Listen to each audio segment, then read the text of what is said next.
Сегодня у нас очередная встреча академического лектория. Как вы знаете, на академический лекторий мы приглашаем два типа людей. Либо глав научных школ, выдающихся ученых, либо глав дипломатических представительств.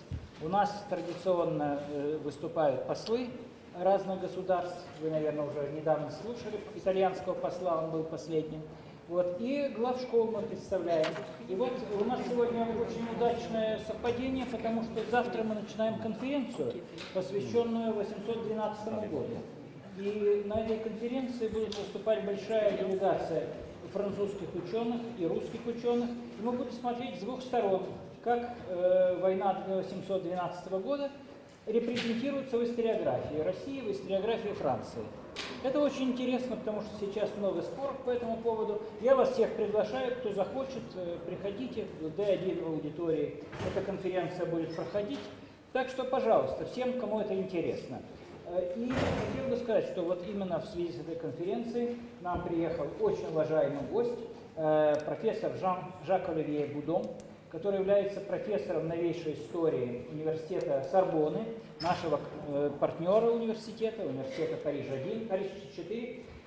Он является, кроме этого, президентом Института Наполеона, то есть того института, который специально занимается историей Наполеона, наполеоновских войн, политики Наполеона и наследия Наполеона. Это очень интересно, потому что он в курсе всего, что происходит вокруг Наполеона во всем мире. Поэтому здесь это хороший шанс его послушать и задать ему вопросы, если вы захотите, о том, как в мире эта проблема изучается. Он, кроме того, член комитета исторических и научных исследований в Париже.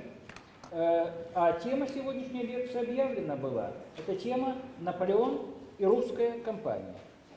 Donc, je donne la parole à monsieur le professeur et je pense que vous pouvez poser toutes les questions possibles comme vous voulez. Nous avons les traducteurs ici, donc vous avez la possibilité ou de poser des questions en russe ou de les faire en français, comme vous voulez. Donc, monsieur Boudon, à vous. Будет перевод после каждого абзаца. Mesdames et messieurs, chers étudiants, permettez-moi tout d'abord de remercier le professeur Karpov et le département d'histoire de l'université Lomonosov pour leur accueil, pour leur invitation à venir présenter devant vous un exposé, une conférence sur Napoléon et la campagne de Russie, ce qui sera l'occasion de faire le point sur les études napoléoniennes en France et au-delà de la France, en particulier sur cette question qui vous préoccupe, j'imagine, ne serait-ce qu'à cause de l'actualité, autant peut-être davantage que les Français.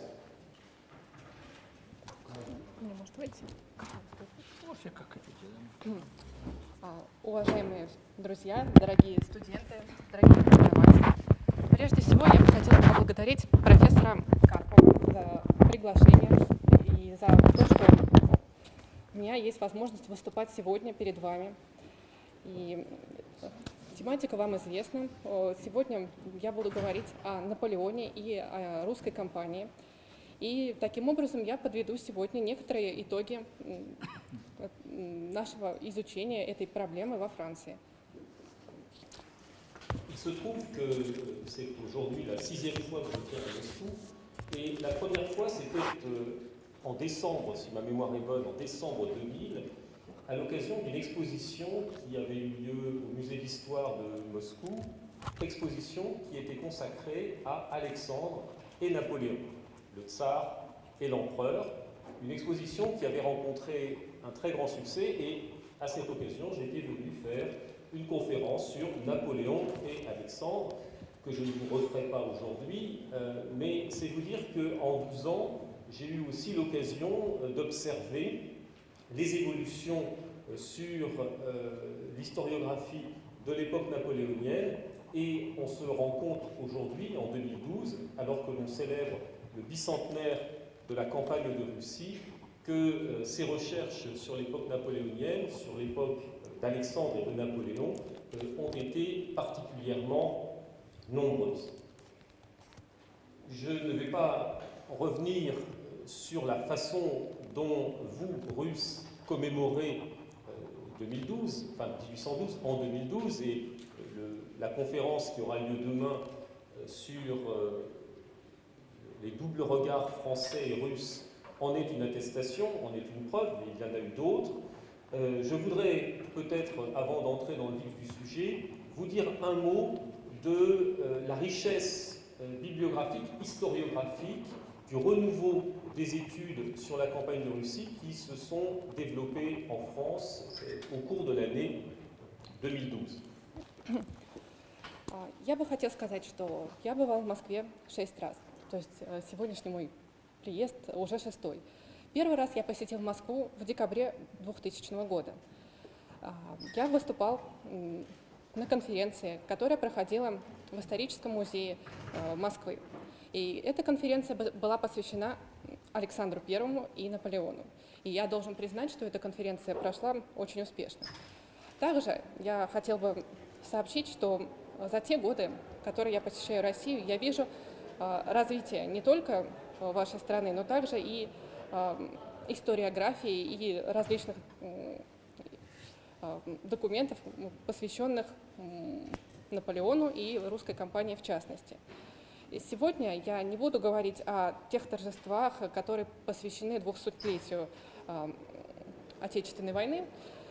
Я лучше скажу сегодня о том богатстве историографии и документов о Наполеоне и русской компании, которыми мы изучили во Франции, и этими знаниями я попытаюсь с вами поделиться и представить их сегодня.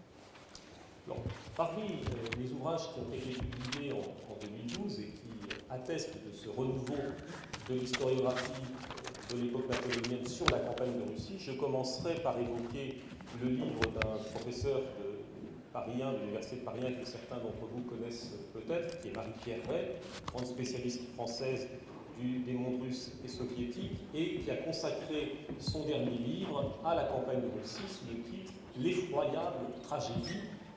Effroyable tragédie qui renvoie évidemment aux conséquences de cette campagne.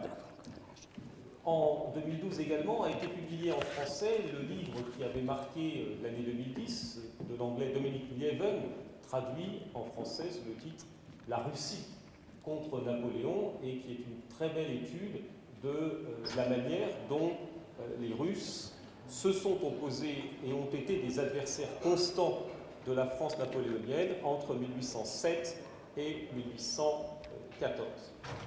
Je passerai rapidement et de façon immodeste sur le propre ouvrage que j'ai consacré à la question sous le titre qui est le même que celui de la conférence Napoléon et la campagne de Russie. Et je terminerai ce très bref exposé historiographique par l'événement de l'année 2012 qu'a été la publication du 12e volume de la correspondance de Napoléon consacrée précisément à la campagne de 1812 et plus généralement à l'année 1812. La correspondance de Napoléon étant publiée depuis maintenant 8 ans par la Fondation Napoléon et permet désormais aux chercheurs d'avoir une vue d'ensemble sur les lettres qui ont été écrites par Napoléon, en tout cas celles que l'on a conservées. Pour la période 1812, c'est plus de 1300 lettres qui ont été ainsi publiées. Et c'est ce matériau, les lettres de Napoléon, qui sert bien sûr de point d'appui à toute réflexion sur ce thème. On ne peut y ajouter enfin, puisque là aussi l'actualité va dans ce sens, un certain nombre de mémoires qui ont été rééditées et pour la période qui nous préoccupe, ce sont essentiellement les mémoires de Caulaincourt qui jouent un rôle très important dans l'entourage de Napoléon et le livre de Ségur, Napoléon et la Grande Armée en 1812, qui est aussi très important pour comprendre le point de vue français sur la campagne de 1812. Во-первых, я бы сегодня хотела поговорить о книге Мари Пьере И ее последняя книга посвящена русской кампании Наполеона. Книга называется «Россия и Наполеон». Как вы знаете, Россия и Франция были противниками в период с 1807 по 1814 годы. Также, что касается историографии, я буду говорить о переписке Наполеона, о втором томе этой переписки. Этот том был издан 8 лет назад.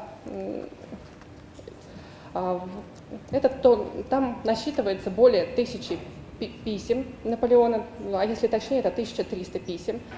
И этот материал – это настоящая находка для всех тех, кто интересуется историей Франции и Наполеона. Также я буду сегодня говорить о мемуарах генерала Колинкура. И также еще хотел бы упомянуть одну книгу, автор Седу. Книга называется «Наполеон и Великая армия». Эта книга очень интересна для тех, кто хочет узнать позицию Франции относительно войны 12 года. Alors, nous allons entrer dans le vif du sujet et j'articulerai cet exposé autour de 3 questions. La première question que tout le monde se pose quand on évoque Napoléon et la campagne de Russie, mais pourquoi Napoléon s'est-il mis dans la tête de partir à la conquête de la Russie? Ce qui revient à s'interroger sur les raisons qui le poussent à cette campagne. Et puis ensuite, nous verrons poserons une deuxième question. Сегодняшнюю лекцию я построю следующим образом. Мы обсудим 3 вопроса. Первый вопрос таков. Почему Наполеон решил вступить в Россию? То есть почему он решил ее завоевать? Какие причины побудили его на этот поступок? La deuxième question, pourquoi Napoléon arrive-t-il à Moscou? Pourquoi veut-il aller jusqu'à Moscou alors qu'une grande partie de son entourage le dissuade d'aller aussi loin et lui conseille par exemple de s'arrêter à Smolensk? Второй вопрос таков. Почему Наполеон решил двигаться до Москвы? Ведь многие сторонники его советовали остановиться, например, где-нибудь в Смоленске. Почему Наполеон двигался так далеко? Cette deuxième question va nous conduire à nous interroger sur la stratégie de Napoléon, c'est-à-dire finalement les moyens mis en œuvre et l'objectif qu'il poursuit en entrant en Russie. И второй вопрос подводит нас к обсуждению в целом стратегии Наполеона. Какие цели он перед собой ставил, чего он хотел добиться? La troisième question, elle est cruciale pour comprendre ce que Marie Carré appelle l'effroyable tragédie, pour comprendre le désastre qu'a représenté, je me place ici du point de vue de Napoléon, qu'a représenté la retraite de Russie. Donc les questions que l'on peut se poser, c'est de savoir pourquoi Napoléon ordonne-t-il la retraite, pourquoi à ce moment-là, c'est-à-dire vers le 19 octobre, c'est assez tard dans la saison, et dans quelles conditions s'opère donc cette retraite. Et donc, quelle est la responsabilité de Napoléon dans ce désastre? Третий вопрос нашего обсуждения очень важный. Я бы сказала, он самый важный. И когда мы его обсудим, мы поймем, почему в книге Мари Кьере кампания 12 года названа трагедией. Также я бы хотела говорить ответственность, которую Наполеон взял на себя в решении пойти до Москвы. И об этом мы поговорим дальше. Première question donc, pourquoi Napoléon s'attaque-t-il à la Russie et pourquoi en 1812? Un bref rappel, et je pense nécessaire, sur les relations entre la France et la Russie à cette époque. Ces relations, elles ont été marquées par une série de guerres, déjà à l'époque de la fin de la Révolution en 1798-1799, puis à nouveau lors de la campagne de 1805 qui est marquée par Austerlitz, victoire pour Napoléon, défaite pour les Austro-Russes, et puis enfin, troisième confrontation majeure, celle de l'année 1806-1807, lorsque la Russie est alliée de la Prusse, qui conduit au double traité de Tilsit signé entre Napoléon et Alexandre. Ce traité de Tilsit a été vu à l'époque comme étant une sorte de Yalta. Enfin, à l'époque, on ne sait pas qu'il y aura Yalta, évidemment, mais une sorte de partage de l'Europe entre les deux empires, entre l'Empire russe et l'Empire français, avec même en perspective le projet d'un partage entre ces deux puissances de l'Empire ottoman. Et donc toute la propagande de part et d'autre vise à valoriser cette paix entre la France de Napoléon et la Russie d'Alexandre. En fait, lorsque l'on observe les événements de près, on s'aperçoit que cette paix est une paix qui repose sur des fondements très fragiles et que nous avons là, dans la conclusion de la paix de Tilsit, les origines du conflit de 1812. Приступим к первому вопросу, о котором я говорил. Почему именно 812 год? Почему Наполеон решил действовать именно тогда? Я немножко напомню вам об отношениях Франции и России в то время. Как вы знаете, прошла серия войн 1805 года, битва при Аустерлице и победа Наполеона над Австрией. В 1807 году был подписан Тильзитский мирный договор. Этот мирный договор подразумевал то, что Европа разделяется на две части. Часть под командованием России, где императором был Александр I, и другая часть Европы будет принадлежать Франции под командованием Наполеона. И я хочу сказать, что Тильзитский мирный договор был основан на некоторых неустойчивых положениях, о которых я скажу далее. Pourquoi des bases fragiles? Parce que finalement l'objectif, et là je me place du côté de Napoléon, ce sera le fil conducteur, vous l'aurez compris, des bases fragiles parce que l'objectif principal de Napoléon, c'est de favoriser, d'accroître sa puissance en Europe. Le prétexte qui a été forgé depuis quelques mois, il est lié à ce que l'on appelle l'instauration du blocus continental décidé depuis Berlin en novembre 1806. Donc, lorsque la paix de Tilsit est signée, le blocus continental est en place depuis à peine 8 mois. Il n'a pas encore eu le temps de véritablement être opérationnel. Le traité de Tilsit, pour Napoléon, c'est la manière de faire entrer la Russie dans le blocus continental ou dans ce qu'on peut aussi appeler le système continental, c'est-à-dire, pour être clair, constituer un continent imperméable aux marchandises et aux produits anglais pour asphyxier l'économie de l'Angleterre et conduire l'Angleterre à signer la paix avec la France.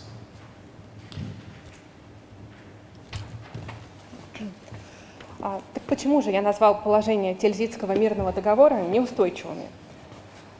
Главная цель Наполеона, как вы знаете, была завоевать всю Европу, то есть увеличить свои владения там.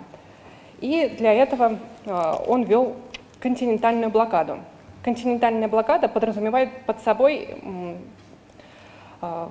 блокаду Англии и экономическую блокаду Великобритании. Эта континентальная блокада была введена в 1806 году и продолжалась на протяжении 8 месяцев. И по Тильзитскому договору Россия должна была принять участие в этой блокаде. И таким образом Наполеон предполагал разрушить экономику Англии. Ce blocus continental, ce système continental, il est entièrement à l'avantage de la France et très vite la Russie va s'apercevoir qu'elle est perdante dans cette affaire puisque le commerce entre la Russie et l'Angleterre était relativement important et que si elle applique strictement le système continental, la Russie y perd sur le plan économique.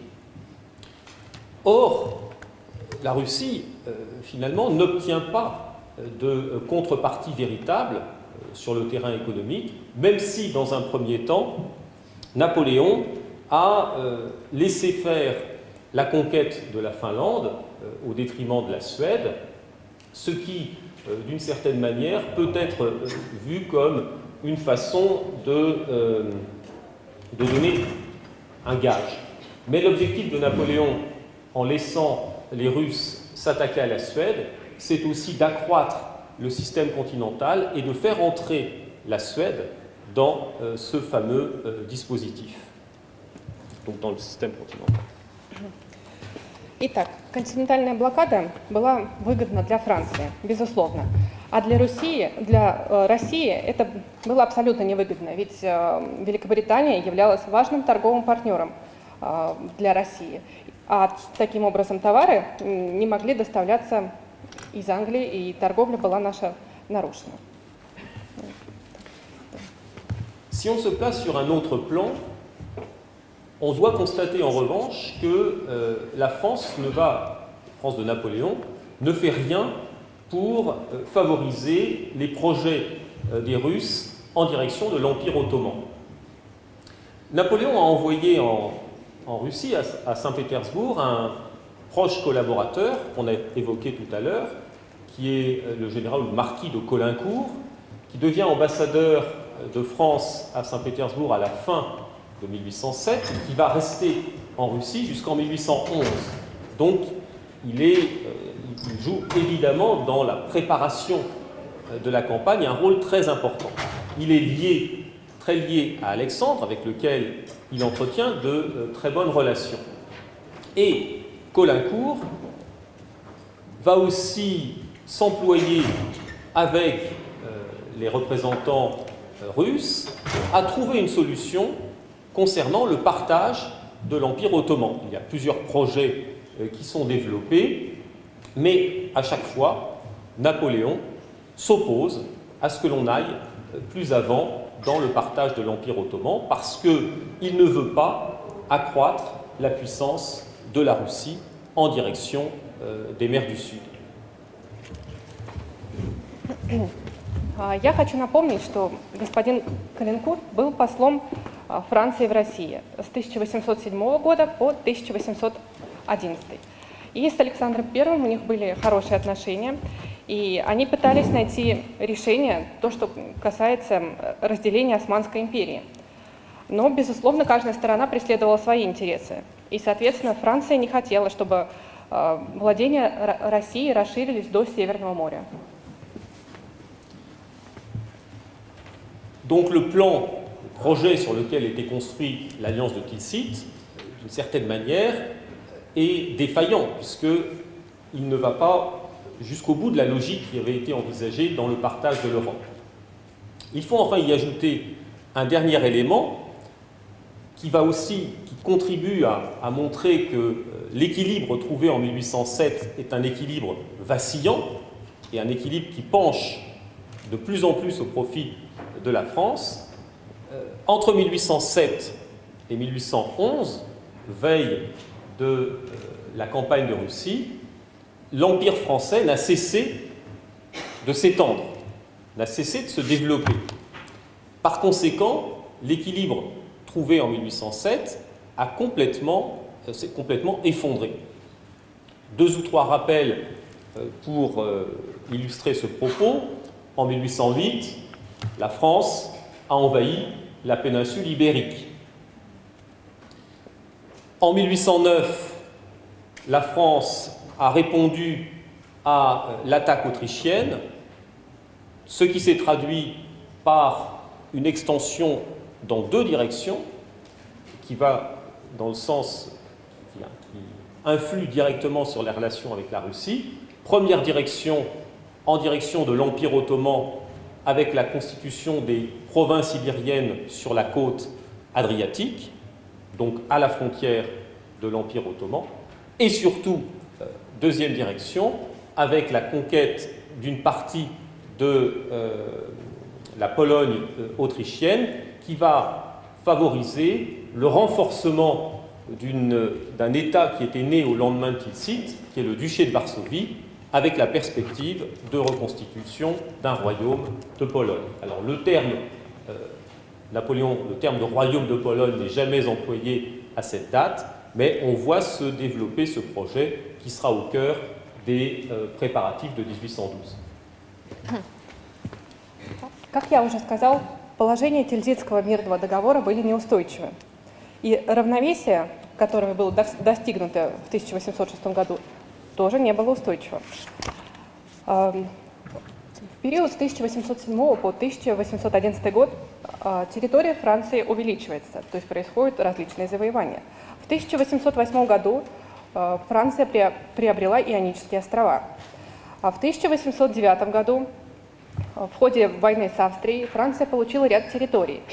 То есть теперь ее территория расширилась в сторону Адриатического побережья, то есть до границы Османской империи. А также территория Франции расширилась в сторону Польши. Donc pour se résumer, sans entrer bien sûr dans tout le détail des négociations diplomatiques qui se sont déroulées à l'époque, on peut dire qu'en 1811, c'est à ce moment-là que les tensions s'avivent, en 1811, les deux partenaires de la paix de Tilsit ne sont plus du tout sur le même niveau, ne sont plus du tout au même niveau. La France s'est considérablement renforcée par un certain nombre de conquêtes. La Russie doit faire face au blocus continental et a réagi dès la fin de 1810 en remettant en cause le blocus continental. Et c'est donc autour finalement de cette volonté de puissance que le conflit va naître. On peut dire que du point de vue de Napoléon, attaquer la Russie, même si dans la propagande, il va faire en sorte de rappeler que c'est pour assurer la paix de Tilsit, mais en réalité, du point de vue de Napoléon, la conquête de la Russie doit favoriser un peu plus l'extension de l'Empire français. Il n'envisage pas naturellement la conquête de l'ensemble de l'Empire russe, mais bel et bien la reconstitution d'une grande Pologne qui signifie la conquête des territoires occidentaux de l'Empire russe. Итак, если подвести итог всех дипломатических переговоров того времени, то можно сказать следующее. В 1811 году бывшие партнеры по Тильзитскому мирному договору уже не были партнерами, так как они находились на разных уровнях. Франция развивалась в экономическом плане, а Россия страдала от континентальной блокады Англии. И целью Наполеона было завоевание России, и он решил начать это с российских владений в Польше. La preuve que Napoléon envisage cette reconstitution d'un royaume de Pologne, c'est que dès l'entrée en guerre, dès l'entrée en campagne, il s'adresse à ses soldats comme il le fait habituellement, en leur adressant une proclamation, et cette proclamation commence par ces mots: la seconde guerre de Pologne est commencée. Il annonce donc l'entrée en guerre dans ce qui doit être la seconde guerre de Pologne, par référence à celle de 1806-1807. Ce qui nous amène à la seconde question que je voulais traiter avec vous, la stratégie de Napoléon. Comment veut-il parvenir à cette conquête, au moins des territoires occidentaux de la Russie? При вторжении в польское государство Наполеон назвал эту войну Второй Польской, по аналогии с войной 1806-1807 года. То есть, завоевывая российские территории в Польше, Наполеон позиционировал это как польская война. Итак, мы переходим ко второму вопросу. Второй вопрос касается стратегии Наполеона. La stratégie de Napoléon, en 1812, elle est finalement assez proche de celle qu'il a utilisée à l'occasion des autres campagnes. Napoléon met en place un dispositif qui a déjà été performant. On peut dire, pour résumer, que l'objectif de Napoléon, c'est la concentration d'une puissance armée extrêmement forte, d'une armée donc très puissante, qui doit rapidement fondre sur le pays adverse, obtenir une victoire décisive et contraindre le souverain étranger à négocier, à traiter, donc à signer une convention de paix. Стратегия Наполеона в 1812 году была очень сходна с теми стратегиями, которые Наполеон принимал в ходе других кампаний. Согласно его стратегии, должна быть создана очень сильная армия, которая быстро вторгается на территорию противника, там решительно побеждает и принуждает противника к подписанию мирного договора. C'est la stratégie qui a fonctionné en 1805 avec la victoire d'Austerlitz, en 1806 contre les Prussiens avec la victoire de Iéna. La stratégie a été un peu plus lente à se dessiner en 1807 contre les Russes, mais Friedland, en juin 1807, c'est la victoire décisive qui contraint le tsar à négocier. Эта стратегия дала свои результаты положительные. В 1805 году, я имею в виду Аустерлиц, 1806 год – это победа Наполеона в Вене, и 1807 год – победа Наполеона над Россией. Ну, это сложно назвать победой, но все равно Тильзитский договор подразумевал победу Франции. La différence entre 1812 et les campagnes précédentes, c'est l'ampleur prise par les forces réunies par Napoléon. Un État militaire, que d'ailleurs les Russes vont se procurer, car il y a des espions de part et d'autre, un État militaire, de l'état des forces militaires en juin 1812, évoque le chiffre de 680 000 hommes massés de l'autre côté de la frontière, donc sur la rive gauche du Niémen. 680 000 hommes, c'est probablement un chiffre exagéré, car on sait que tous les états militaires sont toujours exagérés, les régiments ne sont jamais au complet, mais même si on n'atteint pas ce chiffre, c'est une masse d'hommes considérable qui est réunie face à la Russie depuis janvier 1812 jusqu'au mois de juin, car il aura fallu pratiquement 6 mois pour réunir ces hommes.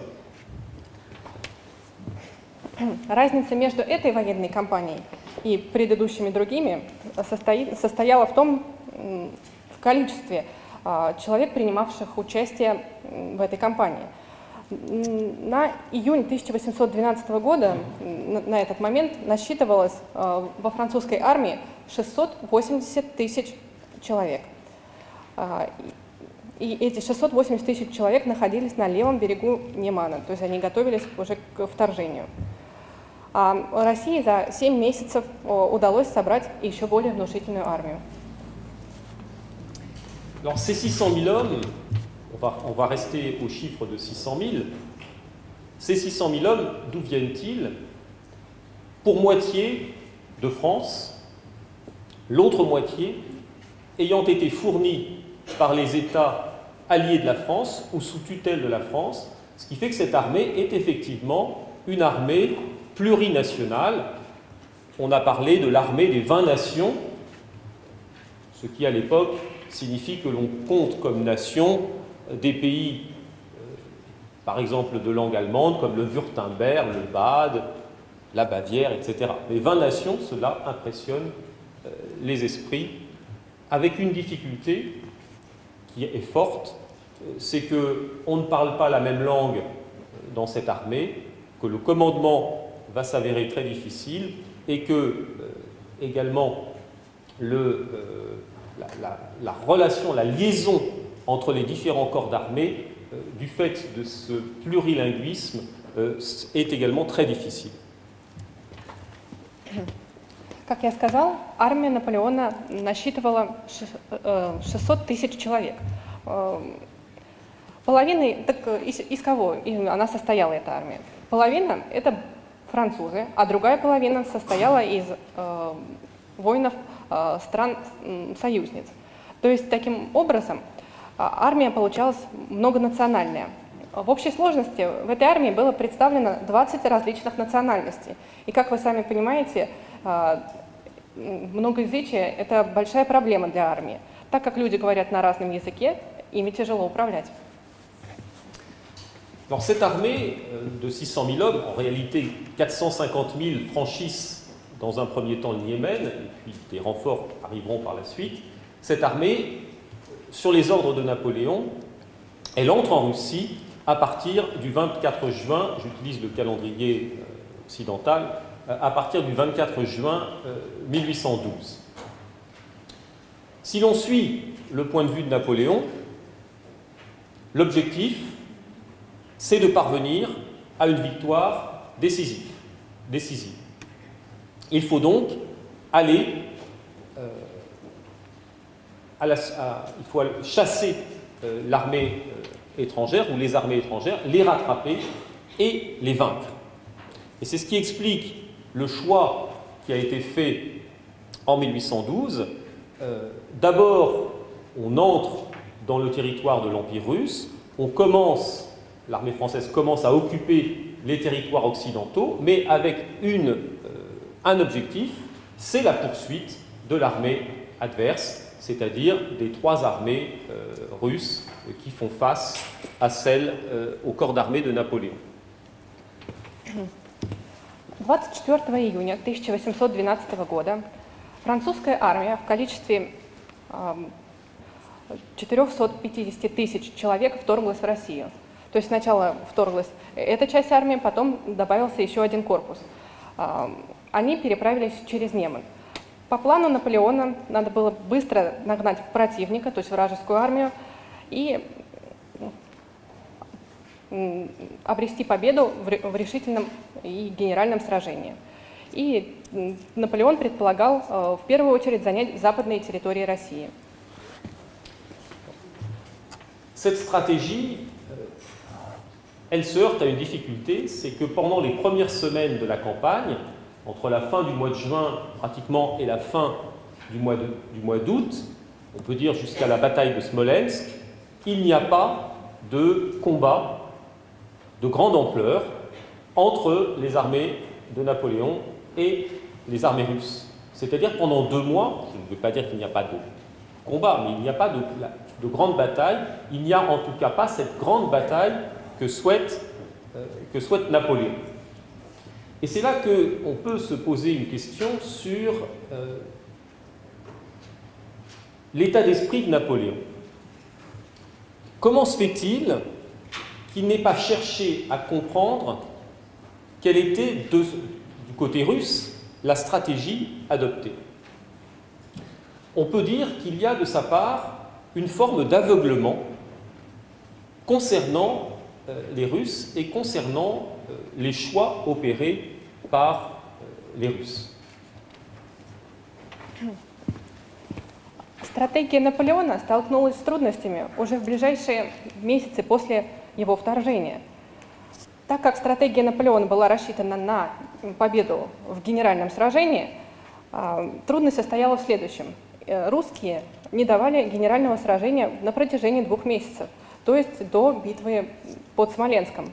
Я имею в виду то, что мелкие сражения имели место, но крупного генерального сражения, на которое рассчитывал Наполеон, на победу в нем, его не было. И мне интересен дух Наполеона, его настроение, что он думал в этот момент. Он пытался понять стратегию России. Так в чем же она состояла? Cette stratégie, on la connaît. De la part d'Alexandre, elle consiste à laisser entrer l'armée de Napoléon sur le territoire russe, à se replier pour faire en sorte que cette armée s'enlise dans l'immensité russe. Cela a été clairement exprimé à l'époque dans des projets qui ont été présentés à Alexandre, et cette stratégie que va adopter Alexandre, elle a même été exposée explicitement par le tsar à l'ambassadeur, à celui qui est encore ambassadeur de France à Saint-Pétersbourg, Caulaincourt, à qui le tsar explique que si Napoléon décide de venir en Russie, il risque de se heurter à au temps et à l'immensité du territoire russe. Caulaincourt répète cette conversation à Napoléon. Napoléon ne l'entend pas, ne veut pas l'entendre, car il est persuadé qu'il pourra aller plus vite, être beaucoup plus rapide que ne le pensent les Russes. C'est une question, finalement, à la fois de rapport de force et d'intimidation, d'une certaine manière, de l'un par rapport à l'autre. Так в чем же состояла стратегия России? Александр I не скрывал ее. Он рассказал о своей стратегии послу Франции в Санкт-Петербурге Калинкуру. В то время он еще был послом. Но стратегия России состояла в том, чтобы томить противника долгое время, то есть отступать и отступать вглубь своих территорий. И Александр I открыто предупредил Калинкура, что если Наполеон вторгнется в Россию, он столкнется с проблемой масштаба нашей страны. И Калинкур передал эти слова Наполеону. Но Наполеон не захотел их слышать. Он не хотел этого понимать. Тут имеет место вопрос о соотношении сил и некотором запугивании. Permettez-moi aussi d'introduire un élément psychologique qui n'est pas sans importance. Dans la relation entre Napoléon et le tsar, les deux hommes se sont rencontrés, en particulier à Tilsit, mais pas seulement, ils se sont revus à Erfurt en octobre 1808. Napoléon sous-estime incontestablement la capacité de résistance d'Alexandre. Il est persuadé que Alexandre est subjugué par sa propre personne et qu'il lui suffira, lui, Napoléon, d'entrer sur le territoire russe pour contraindre Alexandre à céder et à traiter, donc à négocier une paix rapide. Также здесь имеет место психологический элемент отношений. Наполеон и Александр I были знакомы лично. Во-первых, при подписании Тильзитского мирного договора, и в 1808 году они встретились в Эрфурте. Наполеон недооценивал силы Александра и силы России в целом. Or, ce que l'on constate, c'est que Alexandre ne cède à aucun moment, même après la perte de Moscou, même après l'incendie de Moscou, et alors que l'opinion publique russe s'inquiète de ce qui est en train de se passer, et alors que Alexandre lui-même se pose des questions, on le voit notamment dans la correspondance avec sa sœur, mais il ne cède pas et il va poursuivre son objectif jusqu'au bout, c'est-à-dire de maintenir le plus longtemps possible l'armée française sur le territoire russe, en espérant et en se doutant que celle-ci aura beaucoup de difficultés à faire machine arrière. Наполеон недооценил решительность Александра I. Даже после потери Москвы, после пожара в Москве, когда народ действительно уже волновался за судьбу России, Александр продолжил отступление, и он был убежден в своем решении. И об этом мы знаем из писем его своей сестре Александра I. Dernier élément qui permet de comprendre dans l'affrontement entre les deux hommes pourquoi finalement la stratégie utilisée par Napoléon ne fonctionne pas en 1812, même s'il parvient jusqu'à Moscou, c'est d'une certaine manière côté français une méconnaissance de ce qu'est la Russie. Et pourtant, Napoléon, comme il l'a toujours fait depuis qu'il part en campagne, a cherché à s'informer sur la Russie. On le voit à travers, par exemple, les livres qu'il lit. Il s'intéresse à l'histoire de la Russie, il s'intéresse à la géographie. Il se fait remettre des rapports qui ont été effectués par notamment des militaires qui sont passés en Russie. Ces rapports se trouvent dans les archives, soit au ministère de la Défense, soit aux archives du ministère des Affaires étrangères. Mais malgré toute cette documentation, Napoléon et l'ensemble de l'armée, de la Grande Armée, a une mauvaise connaissance de la Russie. Et en particulier, connaît très mal la topographie. Les cartes sont de très mauvaise qualité, si bien que l'armée ne sait pas, quand elle avance, ce qu'elle va trouver devant elle. И последняя причина провала стратегии Наполеона – это незнание Франции того, что представляет из себя Россия. Наполеон, безусловно, готовился к кампании, он читал много книг про Россию, он брал их в архивах Министерства иностранных дел, но все это были знания по книгам, а не в реальности. И даже те же самые карты, которые не так легко удалось раздобыть Наполеону, они все равно были плохого качества. То есть Франция не представляла того, с кем она имеет дело. Non seulement Napoléon ne connaît pas bien le territoire russe, mais il est persuadé, d'une part, qu'il pourra trouver sur place tout ce qui est nécessaire à faire vivre une armée en campagne, et d'autre part, il pense que le service d'intendance qu'il a mis en place fonctionnera également de façon à approvisionner l'armée. Et on voit là un contraste qui est assez étourdissant entre les ordres donnés par Napoléon et la réalité sur le terrain. Les ordres donnés, c'est tout au long des premiers mois de 1812 une attention très grande à faire venir du ravitaillement vers la frontière. On va concentrer des troupeaux entiers de bovins, des tonnes de farine, des centaines de litres d'eau de vie, ça se chiffre même évidemment pour 600 000 hommes en des quantités astronomiques. La correspondance de Napoléon est pleine de ces ordres où on invite les fournisseurs aux armées à envoyer toujours plus de provisions, toujours plus de victuailles, et pourtant les témoignages de tous les soldats le disent, cet approvisionnement, ils ne l'ont quasiment jamais vu. Наполеон не представлял масштаба российской территории. И прежде всего он не знал, что делать, чтобы выжить в России, в нашем суровом климате. И очень заметен контраст между приказами, которыми отдавал Наполеон, и действительностью. И хотя Наполеон старался обеспечить всех своих солдат всем необходимым, но по свидетельству тех же солдат этого не хватало.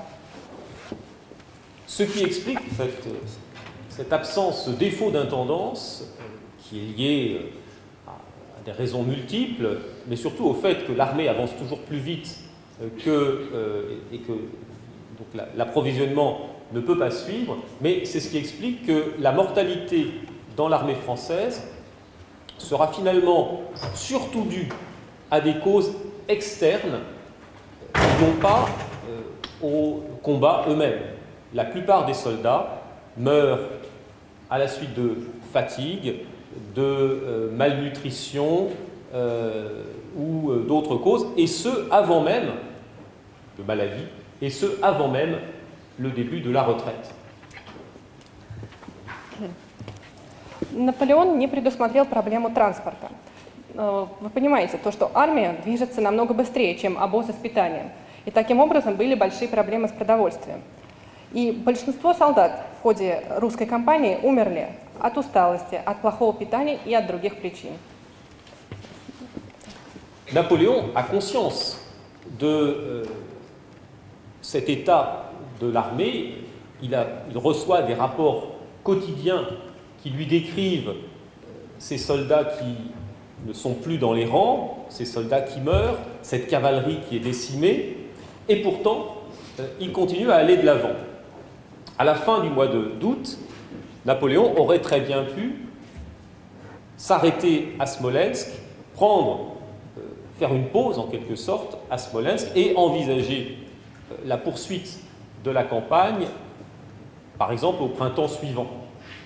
Pourquoi ne fait-il pas ce choix?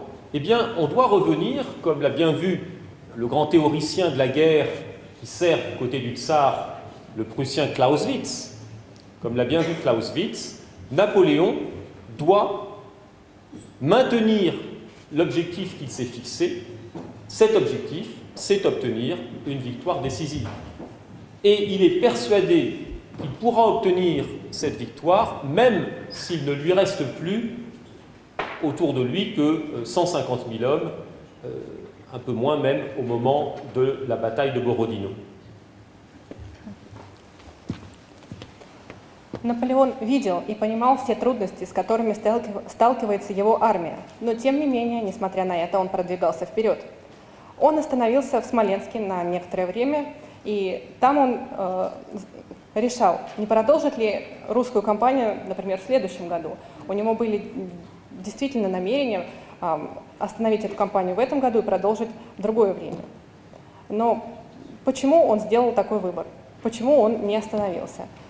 Ну, Наполеон решил действовать по старому плану и придерживаться той задачи первой, которую он перед собой ставил.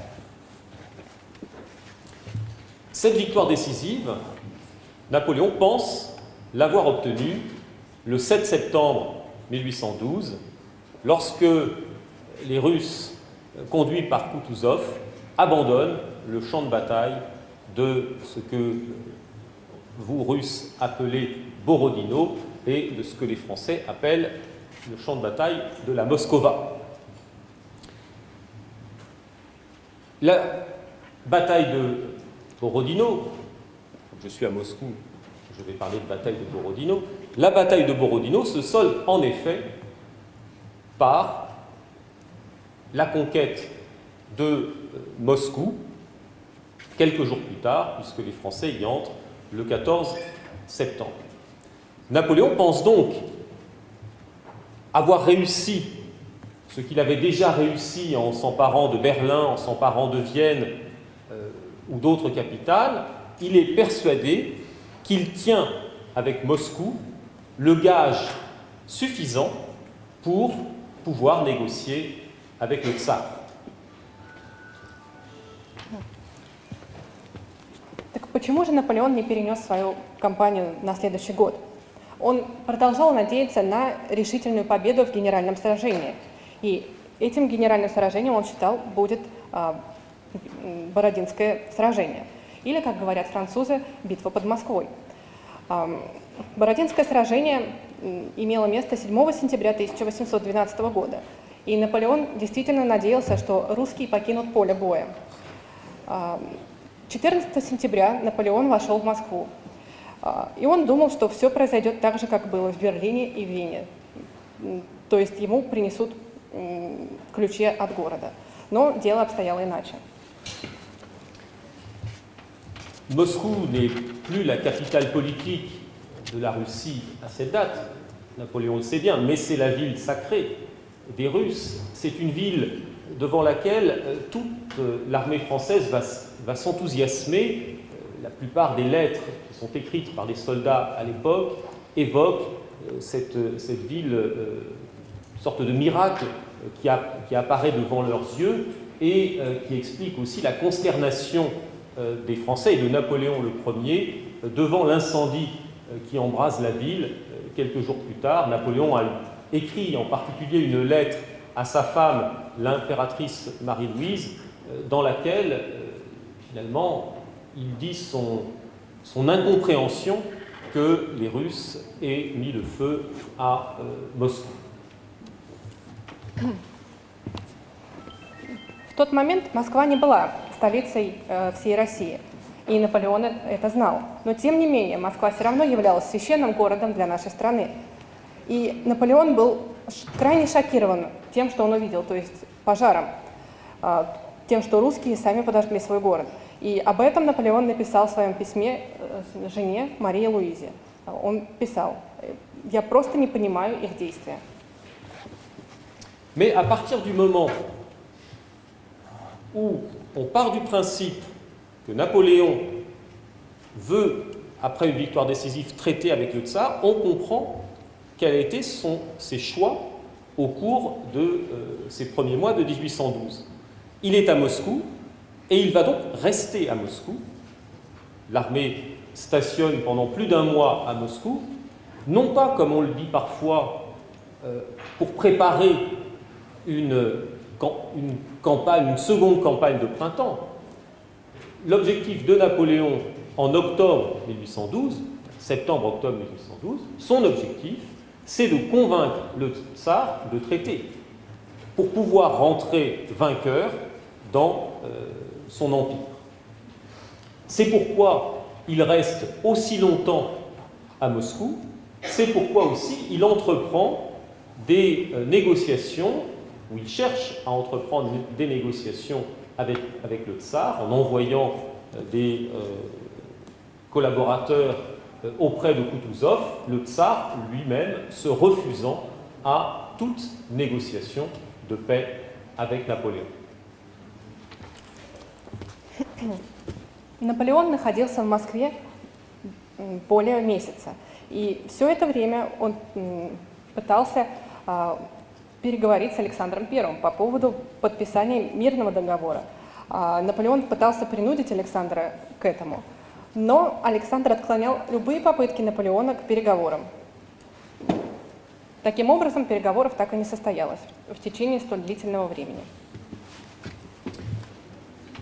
La longueur du séjour à Moscou est du reste due au fait que le tsar joue avec le temps et en refusant de donner une réponse à Napoléon, va contraindre ce dernier à attendre à Moscou que cette réponse arrive. C'est aussi un des éléments qui explique le temps que passe Napoléon à Moscou. Так почему же император Александр I не вступил в переговоры с Наполеоном? Это объясняется очень просто. Александр I играл со временем, так сказать. Время было на его стороне. Он оттягивал момент переговоров, тем самым выигрывая время для подготовки и для соединения российских армий. Donc nous sommes arrivés à peu près à la moitié du mois d'octobre 1812. Napoléon prend la décision de quitter Moscou avec son armée et d'aller prendre ses quartiers d'hiver un peu plus à l'ouest. On commence à pressentir ce départ vers le 12-13 octobre. Il sera effectif à partir du 19, car il faut le temps de mettre en route une armée, même si elle est réduite à environ 100 000 hommes, il faut le temps de la mettre en route et de rapatrier ses hommes. On parle généralement de retraite de Russie pour qualifier ce déplacement des troupes de Moscou jusqu'à la frontière. Napoléon s'y est toujours refusé et dans le mémorial de Sainte-Hélène, ce texte célèbre qui représente en quelque sorte les mémoires qu'il dicte à l'un de ses compagnons en exil, Lascaz, dans le mémorial de Sainte-Hélène, Napoléon, qui est complètement obnubilé, complètement traumatisé par le désastre de Russie, se refuse à utiliser le terme de retraite. Mais la plupart de ses conseillers, de ses proches, eux, n'ont aucune difficulté dans la correspondance, dans les lettres qu'ils écrivent, notamment à leurs femmes, pour évoquer ce qui est bien une retraite par rapport au point où l'armée était arrivée. Итак, мы подошли к моменту, к середине октября 1812 года. Здесь Наполеон принимает решение покинуть Москву и двинуться на запад. Его армия на данный момент насчитывает 100 000 человек, ну, больше или меньше. И Наполеон категорически отказывается от термина «отступление», даже в письмах к своей жене. Он называет это по-другому, но термин «отступление» он никогда не употребляет. Alors, quelle est la responsabilité de Napoléon dans ce qui va devenir un désastre sur le plan humain, pas tant sur le plan militaire, puisque d'une certaine manière l'armée française, en se repliant, parvient à contenir les assauts des troupes russes, mais sur le plan humain, puisque les mois qui s'écoulent entre 19-20 octobre 1812 et le 20 décembre à peu près de la même année, ces 2 mois sont des mois tragiques pour l'armée qui retourne vers l'ouest. La responsabilité de Napoléon, elle doit être examinée à plusieurs niveaux. Incontestablement, Napoléon, contrairement à ce qu'on peut parfois penser, s'est préoccupé du sort des soldats, de l'approvisionnement de l'armée. Il ne cesse de donner des ordres pour faire en sorte que des villes, les villes qui se trouvent entre la frontière et Moscou, soient approvisionnées, que les hôpitaux soient organisés, pour que donc on puisse faire en sorte que l'armée, au moment où elle arrivera dans ces villes, puisse être ravitaillée. Et de ce point de vue, la correspondance dont je viens de rappeler la publication récente, la partie était déjà connue bien sûr, cette correspondance atteste de ce souci de Napoléon de favoriser cette organisation de l'approvisionnement de l'armée. Мы подходим к обсуждению третьего вопроса, о котором я говорил в начале. Так какова же доля ответственности Наполеона в этой кампании? Напомню, что период, 2 месяца, в период 20 октября и до 20 декабря, это было наиболее трагичное время для Франции. Погибло огромное количество французов. Ответственность Наполеона надо рассматривать на различных уровнях. Итак, первая сторона, то есть, которую мы будем рассматривать ответственность Наполеона, это продовольствие. Все переписки подтверждают, что Наполеон ответственно относился к этому вопросу. Он пытался подготовиться к тем проблемам, которые могут появиться, связанные с продовольствием. Но он был уверен, что те города, в которые он вторгается, будут полны продовольствия. Но на самом деле это было не так.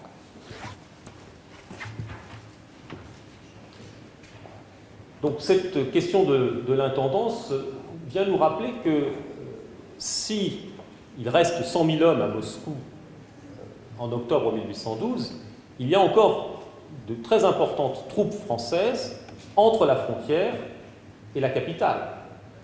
Au fur et à mesure de sa progression, l'armée a laissé des contingents en arrière, contingents qui vont être, au fur et à mesure que l'armée rebrousse chemin, récupérés par cette armée. Et il faut aussi se rappeler que Napoléon ne cesse de faire venir des renforts, si bien qu'on peut estimer qu'aux 450 000 hommes qui sont entrés en juin sont venus s'ajouter au cours de l'été et même de l'automne 1812, 150 000 hommes qui viennent porter secours à l'armée de Наполеон. Что касается потерь Франции. Как мы знаем, в декабре в Москве осталось всего 100 000 человек из французской армии. Ну, конечно, мы здесь не считаем, что некоторые остались в резерве, то есть они были на границах Франции. Но вспомним, что в начале русской кампании было 450 000 человек. То есть можно посчитать, сколько много народу полегло.